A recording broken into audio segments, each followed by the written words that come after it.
What's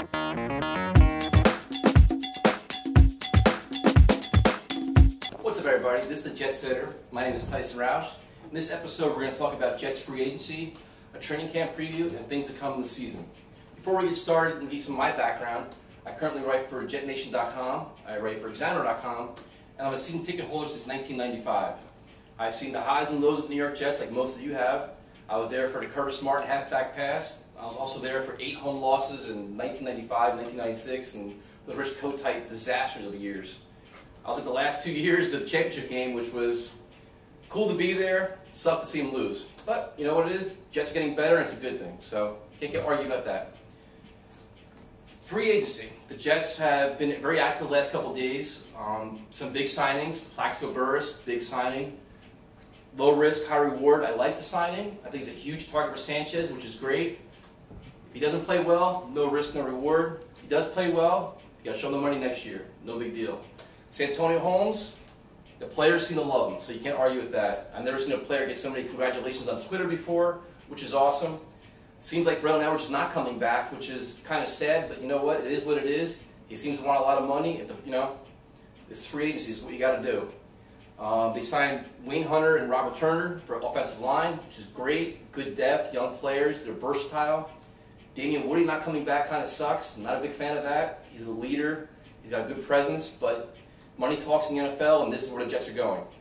Eric Smith's coming back. Solid safety. Like him. Good special teams player, which is great. Brodney Poole's not coming back. Kind of concerned about that. I thought Brodney Poole emerged as the season progressed last year. But, again, money talks, BS walks. It's the NFL, so what are you going to do? Antonio Cromartie reportedly could be coming back to the Jets. They desperately need him to come back because they need a second corner opposite Darrelle Revis. Who knows? The Jets have absolutely no leverage in terms of negotiating because Asamoah and Cromartie share the same agent. So they know the money that was offered. Cromartie's going to say, show me the money. The Jets have no choice but to give it to him because most of the other better options have already been signed. So I wouldn't be surprised to see Cromartie get overpaid. But again, this is the business of the NFL. They put all their eggs in one basket with Asamoah, and it didn't work out. In terms of other free agent signings, the biggest one I think in my eyes is not even a signing. It's the hiring of Tom Moore as a consultant. Tom Moore was the coordinator for Peyton Manning and the Indianapolis Colts. This is a tremendous job of the Jets signing him as Mark Sanchez desperately needs help in terms of developing his game to get to the next level. Brian Schottenheimer is a great resource, but Tom Moore is a strong voice of reason for the Jets, which is going to be a great job of the Jets by signing him. In terms of losses, I've already mentioned Damian Woody, which kind of bothers me a little bit. Brad Smith went to the Buffalo Bills. He made a lot of money, reportedly $15 million. It is what it is. He brought a lot to the table, but at the same time, he wasn't a number 2 receiver. He's a number 3 receiver at best. Versatile, but the new kickoff rule probably changed his value a little bit in my eyes. I liked him. I liked what he brought to the table, but that kind of money, the Jets can't afford him. Kellen Clemens went to the Redskins. I've always liked Kellen Clemens. I don't think he got a fair shot with the Jets. But again, he wanted to get out of New York, and I don't blame him because, you know what? He may win the job with the Redskins. I'm actually rooting for him. In terms of other players the Jets lost, Vernon Golston, the fan favorite, he went to the Chicago Bears. I'm guaranteeing you right now, he'll have more sacks with the Bears than he did with the Jets. I know that means nothing because he had no with the Jets, but you know what? The guy's going to make some plays. He's not as bad as you guys think. In terms of free agency, I like to see the Jets re-sign Sean Ellis. Sean Ellis should come back. He was arguably the Jets' best pass rusher last year. He's the longest tenured Jet. He should come back. He deserves to come back. And hopefully Gangrene gets the job done. At the same time, I wouldn't be opposed to seeing Jason Taylor come back. Jason Taylor, who most fans give a hard time to, played very well last year. At times, I don't think he played enough. They rotated him out too much and gave players like Golston and other players too many snaps where Taylor was making an impact, a la the safety against the Steelers. So that's my eyes. Re-sign Sean Ellis, get Jason Taylor signed, get Cromartie re-signed. Because if not, I don't think Kyle Wilson's ready to take on the starting job. But you know what? We'll see what happens with that. Rex is supposed to be a genius with that. I'm not so sure. In terms of the training camp preview, a lot of things to look for with training camp. The most important thing is conditioning. It's a long lockout. A lot of players are, worked out here and there. But you got to be in football shape. The players are going to go from working out in the gym to 2.5-hour practices. Huge difference. So conditioning is going to be a huge issue. Pulled groins, hamstring issues, bicep issues, all going to be a problem. Keep an eye on it because you know what? As you watch slowly throughout the NFL, injuries are happening. And you know what? The Jets are not extremely deep in certain positions, safety, corner. They cannot afford injuries. Big issue, big concern from my eyes. Second thing, Mark Sanchez, going into his third year. Most time quarterbacks go to the next level of third year. The lockout had to hurt him. While he is doing the right thing by his Jets West and all these little camp lockout and all this other stuff, same time is he didn't have time with the coaches, he didn't have time with his receivers. He probably could take a step back. So he's got to work hard to take his game to the next level. Completion percentage got to improve, accuracy got to improve. He's now the captain of the offense. He's got to embrace a leadership role, which is already done, which is great. At the same time, he's got to raise the game to the next level. He's got targets everywhere. He's got to utilize them, move the ball, and score points. Especially now with Plaxico, who's a huge red zone target. Tremendous, tremendous target, huge. He can throw an somewhat erratic throw, and Plaxico catch the ball. He's got to make the throw. Other things to look for in training camp, the performance of players like Kyle Wilson.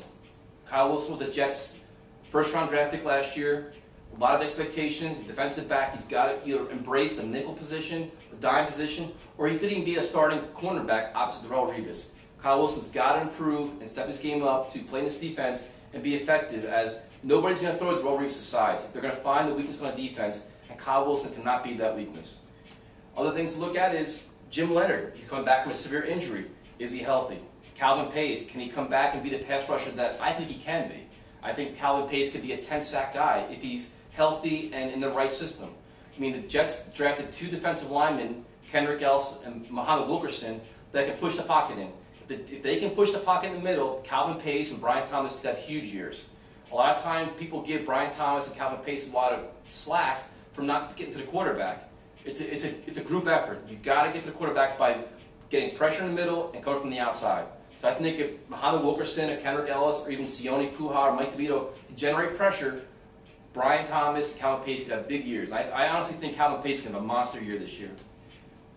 Vlad Dukas, backup lineman, hopefully he does some things, which is, who knows. That's why the signing of Wayne Hunt and Robert Turner kind of offsets that. In terms of other training camp things, the kicker position. Nick Folk and Nick Novak are looking to battle out for kicker position. As of now, the Jets have a battle for punter, which is kind of interesting at that point. I mean, the Jets rely on special teams, and now they're kind of like up in the air about fighting for special team spots. Interesting, nothing to panic about, but something to keep an eye on. Other things to look at is the performance of Plaxico. I mean, Plaxico is coming off 2 years in prison. Is he going to be rusty? Is he going to run good routes? Is he going to be in condition? Will he get hurt early because of lacking conditioning? Can he catch the ball still? Is he still a deep threat? A lot of questions to look for. Keep an eye on Plaxico. I mean, you can't have too many high expectations, but you know what? He's getting paid decent money, and he was a star receiver, so he still has the talent to do it. Now it matters, can he do it for the New York Jets? I hope he can. I think he can, as I love the move, but you know what? Show it on the field. That's where it all ends up. Other than that, you know what? It's going to be an exciting time for the New York Jets. They're probably the most talked about team in the NFL. Love them or hate them, they're always a story. If they win, everybody loves them, especially Jet fans. If they lose, everybody loves to hate them, especially Jet fans, which is kind of weird, but we're Jet fans. So keep an eye out for them, but the only thing you got to keep in mind is, this is my party, Chop the Jet fans, is, you know what? The only thing you got to realize is the Jets will do whatever it takes to win games. When people say it's to sell tickets or sell PSLs, Woody Johnson and the front office of the New York Jets have done whatever it takes to win games. They went from signing Brett Favre to love it or hate it, is a big name. They're trying to sign players to win games, win a Super Bowl. 2 years in a row, last year they were 30 minutes away from winning a game, getting to the Super Bowl at least. So you know what? They're trying whatever they can to get to the Super Bowl and win a championship. And you know what? You can't fault Woody Johnson for that. You can't fault Rex Ryan for that. They're doing whatever it takes to win, and that's awesome. You know what? I'd rather be a Jet fan right now or any other team in the NFL. Because you know what? You know they want to win.